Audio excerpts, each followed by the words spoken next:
ejercicios psicomágicos que podemos hacer en diferentes cuerpos, ya sea el físico, el emocional, y vamos a coger nota, porque esto va a ser... Perfecto, pues realmente es un campo que da mucho juego y nunca, mejor dicho, porque se trata de jugar. Es decir, la psicomagia empieza en nuestra esfera más infantil. En ese mal llamado pensamiento mágico es donde se fraguan esos ejercicios, esas prácticas, porque simplemente todos intuimos una correlación entre el mundo energético y lo que hacemos como operaciones simbólicas dentro de nosotros, incluso fuera de nosotros, y la correlación que eso va a tener luego en la realidad. Así que realmente todos los ejercicios psicomágicos son tremendamente intuitivos y ahí cada uno que deje volar su imaginación y que empiece a entender que las reglas que operan en el mundo mágico o mundo energético son las mismas que operan en la física y en la química. Así que entendiendo unas, entendidas todas. Sí. A la gente le cuesta mucho diferenciar el tengo un dolor físico a algo emocional que lo haya podido causar. ¿Nos podrías dar unas pistas por aquí? Hay que partir de la base de que todos los planos son correlativos. Lo que pasa en un plano pasa en los otros. Así que no puede haber dolor físico sin correlación a nivel mental y sin correlato a nivel emocional. Puede ser que finalmente todo haya detonado en una contusión, en un golpe físico, pero antes sucedió algo parecido a nivel mental y a nivel emocional. Puede ser que haya sido imperceptible, pero ha estado. Pues cuando uno entiende que todos los planos funcionan de una manera sincronizada, o mejor dicho, secuencial, o sea, lo que pasa en uno, luego pasa en otro y luego pasa en otro, y responde a la misma estructura, ves que lo que ha acontecido en lo físico es el resultado de todo lo demás. Lo que añade más complejidad al asunto, y es lo que obviamente genera más confusión, es que no todo acontece en nuestra burbuja energética personal, sino que también estamos involucrados y entremezclados con las burbujas energéticas de la gente que está a nuestro alrededor y en especial de las personas con las que más nos hemos vinculado, sean familiares, sean amigos, sean parejas, pero todas las personas que están en nuestro clan energético, un clan que por supuesto es flexible porque hay gente que entra y gente que sale, todo eso tiene una correlación. O sea que ese dolor de codo que tal vez viene de una contusión física y cuya causa parece que es obvia, realmente dentro del sistema representa algo mucho más profundo en todos los niveles. Y también, si yo entiendo cuál es esa multicausalidad que se da en los otros planos, puedo no solo entender de dónde ha venido ese dolor del codo, sino que también puedo fraguar mi salud ordenando los otros niveles de realidad. O sea, si yo soy saludable en los otros niveles y soy venturoso en los otros niveles, también lo seré en el orden físico. ¿Dónde empieza la magia? Pues sabiendo que uno de los niveles es el psicoimaginativo. Y yo en la imaginación puedo ser Superman, puedo ser perfecto. Allí puedo hacer que todo esté a mi medida. Bueno, pues si en uno de los lugares yo soy perfecto, por lógica los otros se tienen que igualar. Así que si yo consigo ser perfecto, genial, maravilloso en mi plano mental, poco a poco lo iré siendo en todos los demás. Ahora, si tengo una actitud de queja constante, realmente lo que estoy haciendo es envenenar el resto de planos. ¿El plano mental es el que le pondrías el inicio de la atención? No, pero es el más fácil y el más accesible que tenemos todos. O sea, cuando hablamos de la tercera dimensión, estamos hablando del plano mental. Es allí donde se ubica normalmente el centro de nuestra conciencia, donde pasamos más rato. De hecho, tenemos que hacer esfuerzos concienciales para pasar la atención al cuerpo o para pasar la atención a las emociones, porque normalmente el ruido mental es lo que funciona de un modo más inercial sin que tengamos que hacer ningún tipo de esfuerzo. Y nuestra conciencia normalmente está en el ruido mental. Con lo cual es el plano de trabajo más fácil y también donde empieza la coordinación. Cuando alguien dice pon la atención aquí o pon la atención allá, es el cuerpo mental el que está coordinando todo eso. Entonces, es un lugar básico desde el cual hacer todas las operaciones. E incluso cuando voy a hacer algo, primero tengo que entenderlo mínimamente para accionar cualquier cosa en lo físico, cualquier cosa en lo emocional, o incluso si quiero empezar una dieta, primero tengo que entender que quiero hacerlo antes de tomar la decisión. O sea, que el plano mental es básico como centro de operaciones para coordinar a todos los demás. No es el prioritario ni más importante, pero sí el primero al que le vamos, o el que va a servir para entender todos los demás. Si ese no está participando, es muy difícil que el resto se ponga en su sitio. Súper, súper interesante. Bueno, supongo que todos los que te escuchamos ya sabemos que la educación nos ha desconectado, ¿no? De esa escucha, de nuestro instinto, de nuestras intuiciones. Entonces aquí aparece un poco el referente de ese doctor que sabe más que nosotros, que encima nos ve en 3 minutitos y absolutamente conoce mucho más que tú. ¿Qué dirías a las personas para empezar a confiar y a responsabilizarse de su propia salud que tanto nos han enseñado a dársela a otro?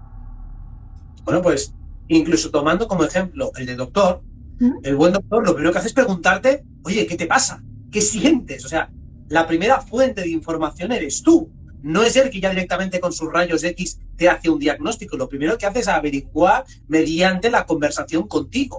O ¿Mm? sea, que tú realmente eres la fuente primaria de todo ese conocimiento y de toda esa información. Entonces, el otro simplemente se supone que tiene una mirada más adiestrada para tratar de entender cuáles son las causas profundas, que si vas en su ayuda es porque supone que tú todavía no has sido capaz de hilarlo, ¿Mm? pero realmente la información ya la tienes tú. O sea, tú estás buscando en el otro un decodificador, alguien que tenga más experiencia viendo otros seres humanos y que además tenga conocimiento sobre partes anatómicas de las que tú no tienes conocimiento tan teórico, como por ejemplo el hígado, pues yo qué sé cómo es el hígado, si no me abro por dentro porque me han dicho que tengo un hígado, pero yo realmente no sabría cómo diferenciarlo internamente del estómago o de otros órganos si antes no los hubiera visto representados en un libro o si, bueno, no es mi caso, pero un doctor porque lo ha visto en un cadáver o ha abierto a alguien por cirugía o lo que sea. O sea que sabemos que existe por otros, no por nosotros mismos. Pero sea como sea, la manera de recuperar la confianza en nosotros es viendo que nadie mejor como nosotros sabe cómo nos sentimos.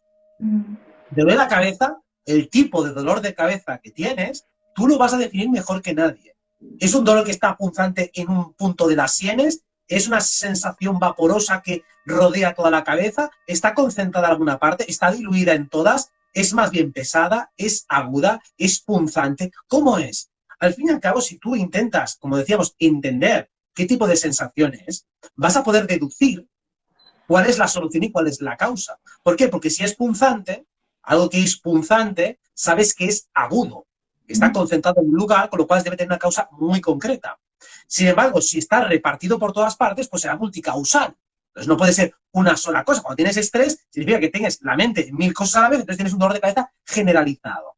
Así que, incluso aplicando la lógica más elemental o haciendo paralelismos con otras áreas de la vida, como la física, tú puedes entender algo concentrado tiene una causa simple, algo diluido tiene una múltiple causa. Entonces suele ser una acumulación de causas.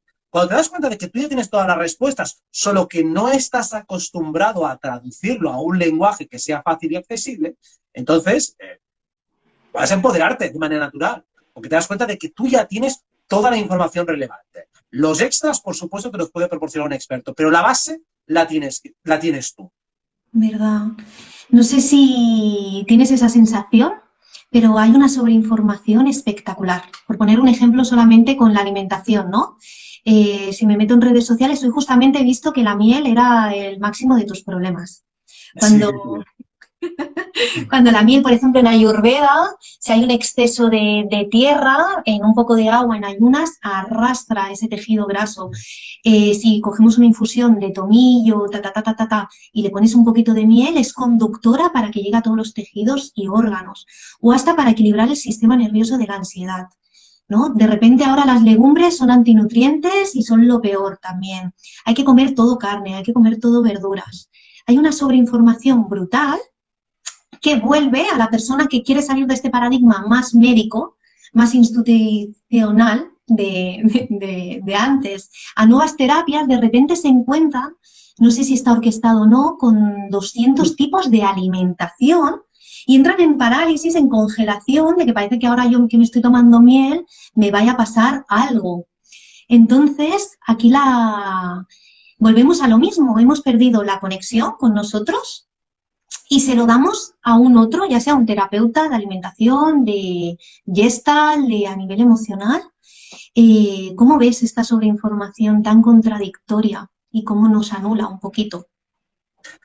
Para mí el problema tiene mucho que ver con el arquetipo de Acuario, que es nuestro marco mental.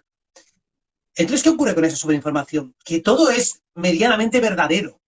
que todo es verdad en cierto modo y en cierto lugar y en cierto momento. Y eso es lo que crea la confusión. Si no tienes el marco mental apropiado, no puedes entender cuándo es verdad una cosa y cuándo deja de ser verdad. Todo al final, la alimentación, la salud es un equilibrio entre yin y yang, básicamente. Entonces, claro, te dicen, si tú metes un exceso de yang en lo que sea, me da igual si es psicológico, si es alimenticio, si es en actividad física, en lo que sea, vas a tener una serie de problemas. Y si metes un exceso de yin, también. Toda la base es hacer un balance, ahora meto yang, ahora meto yin, meto yang, meto yin, y además, en función de lo que quiero conseguir y de momento de vida, tengo que meter o más de uno o más del otro. O sea, si yo durante el día, por ejemplo, tengo una actividad muy demandante energéticamente, necesito algo muy yang para activarme. Pero si luego llega la noche y ya no puedo ni descansar ni dormir, tendré que utilizar algo muy yin para equilibrar. Entonces, estos estudios lo que te están diciendo es, ¿qué pasa cuando alguien se mete mucho yang? Pues te pasa esto, esto y esto. ¿Qué pasa cuando alguien se mete mucho yin? Esto, esto y esto. ¿Qué pasa cuando alguien que tiene una actividad muy yang empieza a meterse cosas yin? Pues esto, esto y esto. O sea, es verdad, pero no está ubicado en un mapa. No te explican cuál es el marco teórico de referencia. Entonces es bastante absurdo lo que te están explicando, porque es como decir, bueno, pues si tienes mucho trabajo y todavía te metes más trabajo, pues al final empiezas a describir los síntomas de la ansiedad. Digo, pues no me jodas, pues claro, normal. Si tengo mucho y todavía me pongo más y después me pongo un poco más, pues al final fatiga, me pica el ojo y ya me duelo y tengo taquicardias y no puedo respirar bien. Digo, pues obviamente, es de cajón. Pues con la alimentación pasa lo mismo. Si ya tienes mucho salado y le metes más picante y luego más salado y más picante, eso es fatal para el corazón. Digo, no me digas.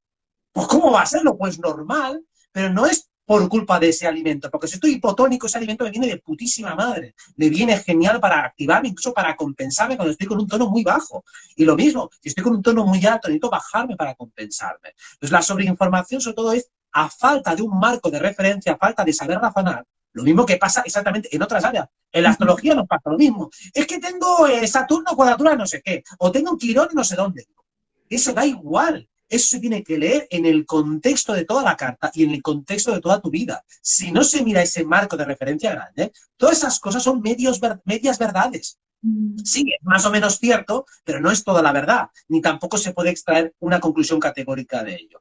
Entonces, precisamente, todo ese sistema de adoctrinamiento nos ha llevado a especializarnos, y de hecho, incluso cuando alguien estudia en la universidad, luego va a un máster, luego hace un doctorado, ¿qué hace? Achicar todavía más ese campo de especialización para que sepa muchísimo de algo minúsculo. ¿Qué hace? Pierde de vista la perspectiva. Y te encuentras a un médico que sabe de una parcela minúscula del cuerpo, pero no sabe nada más.